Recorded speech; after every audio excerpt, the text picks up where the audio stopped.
I'm the orphan girl adopted by the Moretti family, which was the biggest mafia family on the East Coast. The current Don Grayson Moretti was my best friend growing up. At a family banquet, somebody slipped him an aphrodisiac, and I slept with him. Good news, the experience was incredible. He was absolutely massive, and we went at it 8 times in a single night. Bad news, I'm pregnant. He's just put out a massive bounty, ordering every man he has to hunt down the woman who vanished from his bed a month ago. The Moretti family has eyes on every street in New York. Not even a rat can dig a hole without him knowing. I forced my face into something calm and clapped him on the shoulder. Gray. That girl from that night. Did you find her? What are you going to do? Grayson let out a cold laugh. Break every bone she's got. Burn her to ash. Scatter what's left.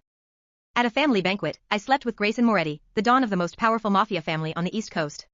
The next morning, he put out a citywide bounty hunting the woman who'd disappeared from his bed. I forced myself to look calm and clapped him on the shoulder. What if she's carrying your kid? I watched his closed eyes. Grayson lifted his lids.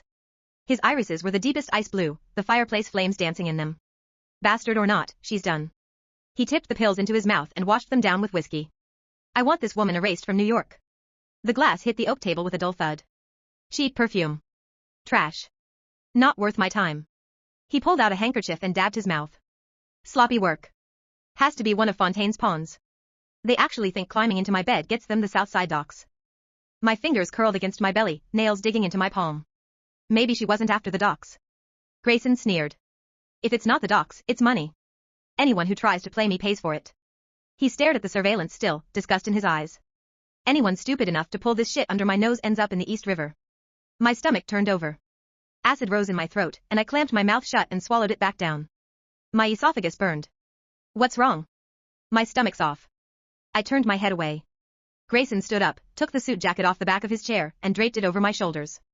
His shirt had torn open at 2 of the buttons from his earlier irritation, revealing the hard planes of his chest and the tight stretch of fabric over his cut abs. I couldn't help swallowing hard, throat suddenly dry. I couldn't help but think back to that night. I bit down hard and shook the image out of my head. Survival first. The nausea passed. I clutched the edge of his suit jacket. His gaze traveled down my face and stopped at my feet. The back of my right heel had been rubbed raw by my shoe, and blood was seeping into the leather. Grayson pulled out his phone and called Ryan, his right hand. Bring a pair of size 5 flats to the parlor. Soft soles. 3 minutes. A warmth bloomed in my chest. Was he worried about me? He hung up and dialed another number. Mia, come pick her up. Take her to the family doctor for a stomach workup. Give her 2 weeks paid leave. I don't want to see her face for a while. Mia's voice came through faintly, asking what was going on. She looks sick. It's annoying me. Right. I needed to lock in what I already knew about this man. He was cold-blooded, and he didn't go soft for any woman. Ever. Grayson hung up. Ryan came in carrying a shoebox and set the flats by my feet. Grayson, the shoes are here. Tech says the Meridian footage needs 3 more days to restore. Keep at it. Turn the city upside down. Find her. Ryan stepped out. Grayson walked over and kicked my heels under the coffee table. You're this fragile? The Morettis don't feed you? He watched me change shoes and stand up. If they don't fit, don't wear them. No one's forcing you. I looked at the side of his face. His jaw tight. He was good to me. For as long as I could remember, the number of women who got to stay close to him could be counted on one hand. I was the one he was most generous with. Money, patience, all of it. But if he ever found out that I was the trash he was talking about, the pawn who'd played him, I knew he'd drag me to the family's execution ground himself and put a bullet in my head. I folded the suit jacket and laid it on the couch. I'm heading back. Grayson turned, his eyes settling on my waist. Quinn, why do you keep touching your stomach lately? The family's private clinic was quiet, with only the soft beeping of the machines. 6 weeks. Your uterine wall is unusually thin, and it's congenital. If you terminate, there's a high chance you'll never carry again. The doctor paused. This is probably your only chance to be a mother. 12 years ago, when I was 8, Grayson brought me home from the orphanage to the Moretti estate. That day he leaned down and told me, this is your home now. Nobody hurts you anymore. I pressed my palm flat against my belly. I pushed open the door to the main hall. Camille Fontaine was inside, on her toes, fixing Grayson's tie. A cloud of expensive perfume hit me at the door. The Fontaines and the Morettis had been locked in a cold war in New York for 20 years. This marriage was a truce hammered out by the 2 old men at the top, and Grayson was just a piece on the board. Grayson, the board's pushing. We're setting the wedding for the 16th, right? Grayson didn't answer. His eyes went past her shoulder. You're back. He pushed Camille's hand away. Oh, Quinn's back, Camille said, turning. She hooked her arm through Grayson's and pressed against him. Grayson and I are almost engaged. As one of his people, I'll allow you to ask me for a gift. I looked at their joined arms. I'm fine. I don't need anything. Grayson sat down on the couch and picked up a folder. Camille turned, her eyes landing on me. Quinn, that Southside Docs file. I read your draft. Her tone was light. Detailed, sure, but the Fontaine network down there has blind spots you'd never find. I worked that area for 20 years. Let me run the negotiation. I'll save you 3 months of groundwork. She turned to Grayson, smiling, waiting for him to weigh in. I stopped, half bent over my shoes. That draft took me 2 weeks. Every block on those docks, every local boss, I mapped them all myself. I looked at Camille. There was contempt in her eyes, smug and cool. Grayson didn't look up. Since you're so eager to help, Quinn still runs the South Side. You assist. She gathered the intel, so she calls the shots at the table.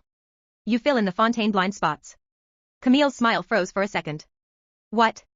Grayson had already picked up his folder again. Not a word wasted. Do I need to repeat myself? My mouth was twitching upward like crazy. I looked at Camille. Her face went gray, but she didn't dare say another word. I lifted my chin and sauntered out, feeling great. On the way, I threw her one last look, the kind that said she'd grab at everything without any idea what she could actually hold. Back in my room, I contacted a black market broker and ordered a full new set of ID. The door swung open.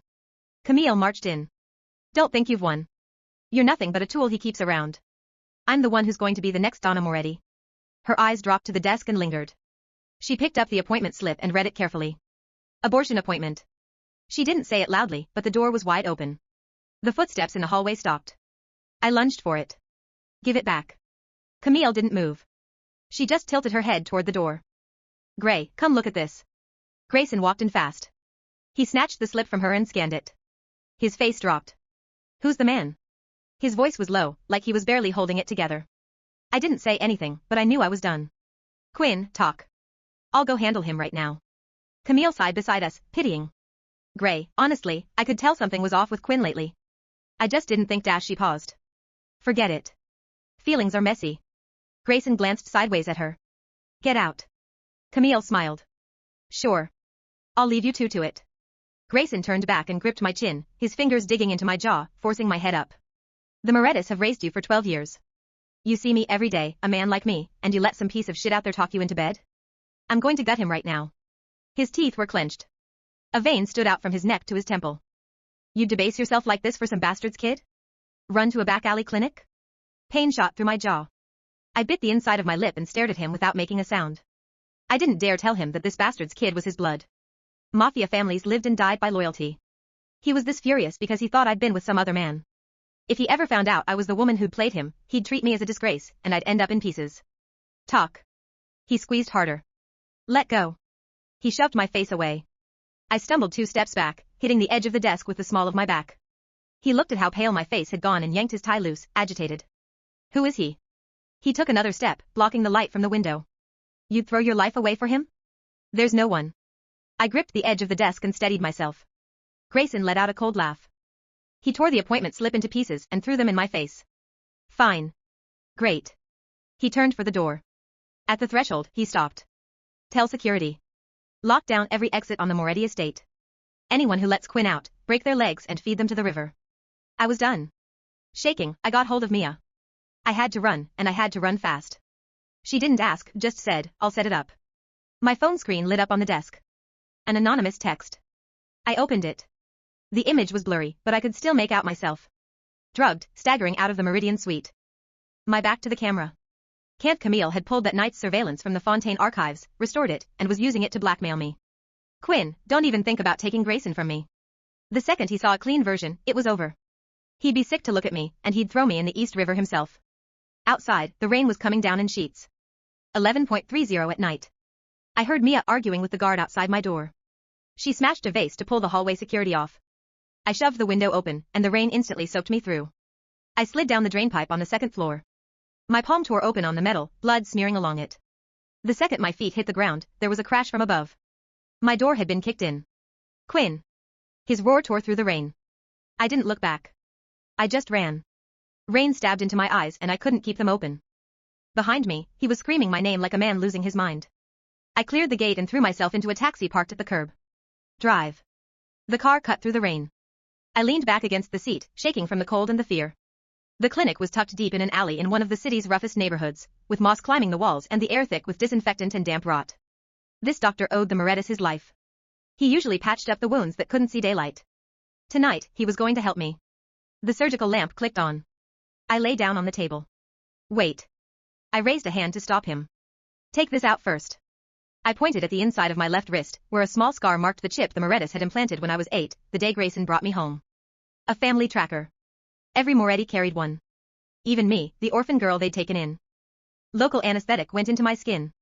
My wrist went numb, and then came a brief sharp pain. The doctor set the chip on the tray. It was smaller than a grain of rice, and the metal hit the porcelain with a soft chime. Nobody could find me anymore. At the same moment, the Meridian Hotel, top floor. The tech screen lit up. Grayson. We've got the Meridian footage. Ryan's voice came through the phone, trembling slightly. Whole hallway that night. Grayson set his glass down. The image was gray and grainy. A figure staggered out of the suite, turned, and ran down the hallway. Half a profile was all he got, but it was enough. He knew her. From the day she'd walked into the Moretti house at 8 years old, he'd known her face from every angle. Grayson? Ryan called from the other end. He didn't answer. Another notification buzzed through. It was the family tracking system, and Quinn's chip signal had just gone dark somewhere in the south of the city. His phone hit the desk. Get the car. The doctor's hand froze over the tray. Quinn. The tracker chip gleamed under the surgical light. You know what happens if Grayson finds out I helped you. I know. My voice came out hoarse. But if I stay, my baby dies. The old doctor looked at me for a long moment before turning away. Then we don't have much time. Outside, thunder cracked across the city. Inside the Meridian penthouse, Grayson was already moving. The restored footage looped endlessly on the giant screen. Quinn. His Quinn. The little girl he'd dragged out of an orphanage 12 years ago. The woman he'd spent every waking hour searching for. The woman carrying his child. His fist slammed into the wall. Marble exploded. Ryan stood frozen. In all his years beside Grayson Moretti, he'd never seen fear on the Don's face. Until now. How long? Grayson's voice was terrifyingly calm. Ryan swallowed. The tracker signal disappeared 7 minutes ago. 7 minutes. 7 minutes without Quinn. Grayson grabbed his coat. Every second felt like a knife sliding deeper into his chest. Lock every bridge. Boss. Every bridge. His eyes were bloodshot. Every tunnel. Ryan's stomach dropped. Airports too? Grayson looked at him. Did I stutter? Within minutes, New York's criminal underworld erupted. Moretti soldiers flooded the streets. Docks shut down. Private airfields closed. Subway cameras were hacked. Every safe house was searched. Every ally questioned. The city had become a cage. And the bird was gone. Meanwhile, I sat in the back of a rusted delivery truck heading toward the state line. Mia drove. Neither of us spoke. The surgery to remove the tracker had left my wrist wrapped in white gauze. My palm rested over my stomach. 6 weeks. Just 6 weeks. Yet somehow I was already in love. The truck bounced over a pothole. Pain shot through my lower abdomen. I winced. Mia immediately glanced over. You okay? Yeah. It was a lie. Everything hurt. My body. My heart. The future. All of it. Because despite everything, I loved Grayson. God help me, I loved him. But loving Grayson Moretti was like loving a loaded gun. Eventually it went off. 3 hours later, the truck crossed into Pennsylvania. For the first time in my life, I was outside Moretti territory. My burner phone buzzed. Unknown number. Then another. And another. 20 missed calls. 50. 100. Every number was different. I knew exactly who it was. I switched the phone off. 5 minutes later, it turned back on by itself. A tracking override. Only one person in the world could do that. The screen lit up. Grayson. I stared at it. The phone kept ringing. Again. Again. Again. Finally, I answered. Silence. Neither of us spoke. Then I heard breathing. Ragged. Uneven. Like someone who'd been running. Quinn. My eyes immediately burned. I hadn't heard him say my name like that before. Not ever. Not like he was drowning. Where are you? I closed my eyes. I'm leaving. No. The single word sounded broken. I almost didn't recognize it. Gray. Don't. His voice cracked. Actually cracked. The mighty Grayson Moretti. The man who'd never shown weakness. Don't call me that if you're leaving. I bit my lip hard enough to taste blood. Thunder rolled outside. For several seconds, all I heard was his breathing. Then. Why didn't you tell me? My heart stopped. Did he know? No. Impossible. The footage only proved I was the woman from the hotel. Not the pregnancy. Not yet. I don't know what you're talking about. Don't lie. Something shattered on his end of the line. Glass. More broken glass. I know it was you. Silence. The secret I'd been carrying for 6 weeks finally collapsed. He knew. God. He knew. My hand instinctively moved to my stomach. I couldn't breathe. Quinn. His voice had become dangerously soft. Tell me one thing. I shut my eyes. What? Another long pause. Then the question that made my chest split open. When you left my bed. His voice turned rough. Were you smiling? I remembered that morning. The sunlight. The warmth. The ridiculous happiness. The way I'd looked back before leaving. The way I'd smiled. Tears slipped down my cheeks. Yes. A sound escaped him. Half laugh. Half sob. And for the first time in his life, Grayson Moretti completely lost control. Then why the hell did you run? He roared. The truck fell silent. Even Mia flinched. I pressed my forehead against the window. Because you promised to break every bone in my body. Silence. Dead silence. Then. Oh. Just that. Oh.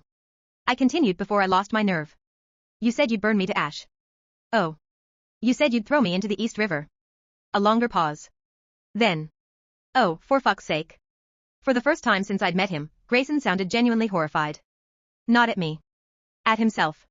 And somewhere hundreds of miles away, the most feared mafia don on the East Coast finally realized he'd spent an entire month threatening the mother of his own child. For a long moment, neither of us spoke. Rain hammered against the truck roof. Finally, Grayson exhaled. Slowly. Dangerously. Ryan. His voice came through the phone. Boss? Get everyone out. There was immediate shuffling. Doors closing. Footsteps retreating.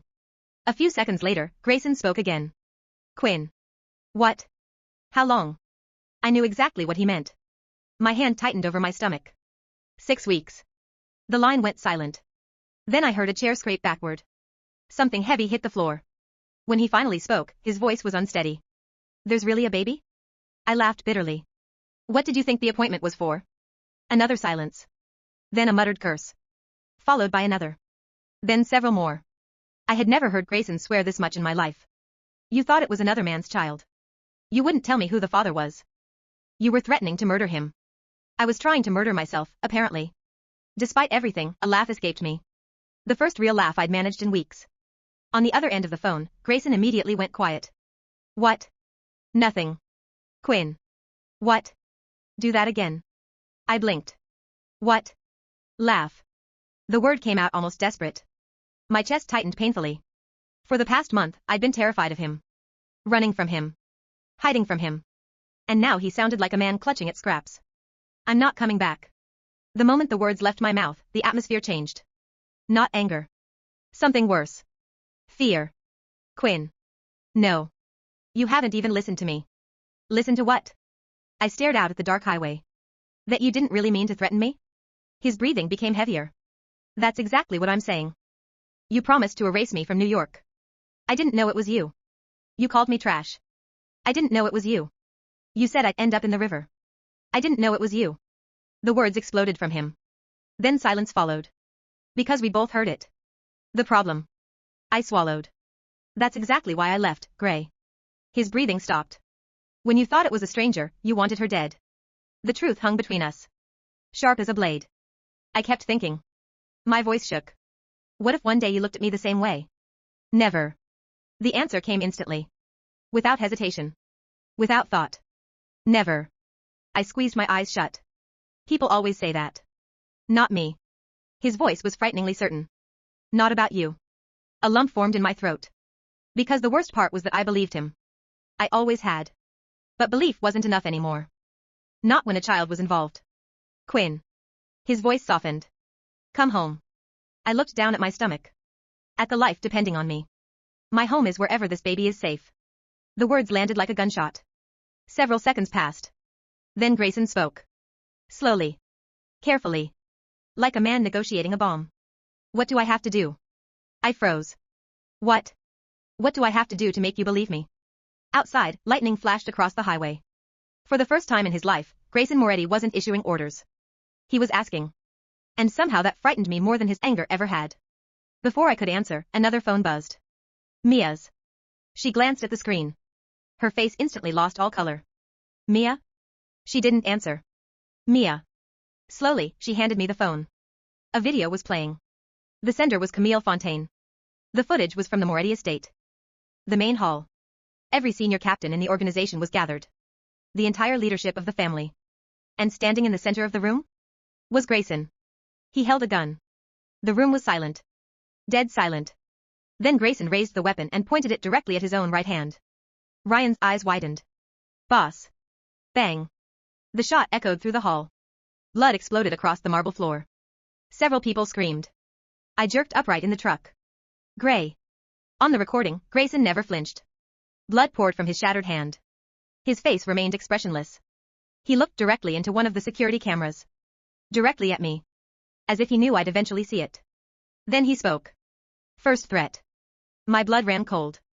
The room stood frozen. Grayson dropped the gun. Picked it up with his injured hand. And fired again. Bang. Another shot. More blood. Several captains lunged forward. Ryan physically restrained them. Nobody moves. Grayson stared into the camera. Second threat. I couldn't breathe. My entire body was shaking. Then he lifted the gun a third time. And suddenly I understood. Every shot. Every wound. Every threat he'd made against the unknown woman. Against me. Against the mother of his child. He was counting them. One by one. And somewhere deep in my chest, a terrible realization began to form. Grayson Moretti wasn't trying to find me anymore. He was trying to earn the right to bring me home. The third shot never came. A hand grabbed Grayson's arm. It was his grandfather. The old Don. The man who had ruled the Morettis before him. For the first time in decades, the old man looked genuinely furious. You stupid bastard. Grayson didn't take his eyes off the camera. Move. No. Blood dripped steadily onto the marble. You've made your point. No. The old Don slapped him. The crack echoed through the hall. Every captain froze. Nobody had touched Grayson Moretti in years. Then stop acting like a Don for 5 minutes and act like a father. The room went silent. Father. The word hit harder than any bullet. Grayson's jaw tightened. The old man pointed at the camera. If she's watching this, she already knows. Then he lowered his voice. And if she's carrying your child, stop chasing her like prey. For the first time, Grayson looked away. The video ended. The screen went black. Inside the truck, nobody spoke. I stared at the dark screen. Then my phone rang. Gray. Again. Slowly, I answered. Neither of us spoke. Finally he said quietly. I wasn't going to fire the third shot. I wiped my eyes. Your grandfather stopped you. He was too slow. Despite myself, I laughed through my tears. You're impossible. A long pause. Then.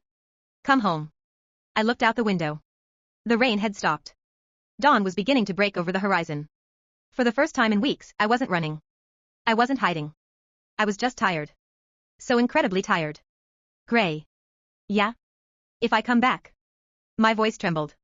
You don't get to lock me up. Okay. You don't get to order me around. A pause. That's going to be difficult. Grayson. Fine. You don't get to decide things for me. Fine. You don't get to threaten people. Another pause. Can I threaten them a little? No. A sigh. Fine. I smiled despite myself. Then came the most important one. If you ever make me choose between you and our child. My hand rested over my stomach. I'll choose the baby. The answer came immediately. As you should. I froze. What? As you should. His voice was steady. Certain. If something happens and you can only save one. His voice cracked. Save the baby. Tears filled my eyes. Because I knew how much that answer had cost him. And because I knew he meant it. 3 months later. The Moretti estate looked exactly the same. The massive gates. The gardens. The fountains. But everything felt different. Because when I stepped out of the car, nobody stopped me. Nobody tracked me. Nobody ordered me around. The first person to reach me was Mia. The second was Ryan. The third was the old Don. The old man took one look at my stomach and burst into tears. Then immediately started yelling at everyone nearby. My great-grandchild is here. I laughed. The entire household erupted into chaos. Only one person stayed back. Watching. Waiting. Grayson. He stood at the front steps. Motionless. Like he wasn't sure he deserved to move. I walked toward him. Slowly. When I reached him, neither of us spoke. Then his eyes dropped to my stomach. For a moment, the feared Don of New York looked completely defenseless. He carefully placed a hand over the small curve beneath my coat. As though touching something sacred. Something fragile. Something that belonged to both of us. His eyes became suspiciously bright. Hi. The word was directed at the baby. Not me. I laughed. That's your opening line? He looked genuinely offended. I wasn't prepared. You've had months. Still wasn't prepared. For the first time in years, Grayson Moretti looked nervous. Then he crouched slightly. Placed his forehead against my stomach. And whispered. I'm your dad. The entire courtyard went silent. Every guard. Every captain. Every servant. All pretending not to watch. Ryan was openly crying. Mia was recording. The old Don was crying harder than everyone else. I buried my fingers in Grayson's hair. And finally, after months of fear, running, lies, and misunderstandings, I felt at peace. 6 months later, Camille Fontaine was arrested. Not by the police. By her own family. She had hidden evidence, manipulated both families, and nearly triggered a war. The Fontaines cut her off completely. No money. No title. No protection. The woman who had wanted to be Donna Moretti lost everything. The last anyone heard, she was living alone in a tiny apartment 3 states away. Exactly the fate she had once wished for me. A year later, our daughter was born. The moment the nurse placed her in Grayson's arms, the most feared man on the East Coast started crying so hard the doctor thought something was wrong. Nothing was wrong. He was simply in love. Hopelessly. Completely. Irrevocably. Our daughter wrapped one tiny hand around his finger. And Grayson Moretti was finished. Everyone in the room knew it. Including him. She's got your eyes, I whispered. He looked down at her. Then at me. And smiled. A real smile. The kind I'd almost never seen. No. His thumb gently brushed our daughter's cheek. She got lucky. Then he leaned over and kissed my forehead. Not because he owned me. Not because he could. But because after everything we'd survived, we had finally become a family. And for the first time since the day he brought an orphan girl home at 8 years old, neither of us was afraid of losing the other. The end.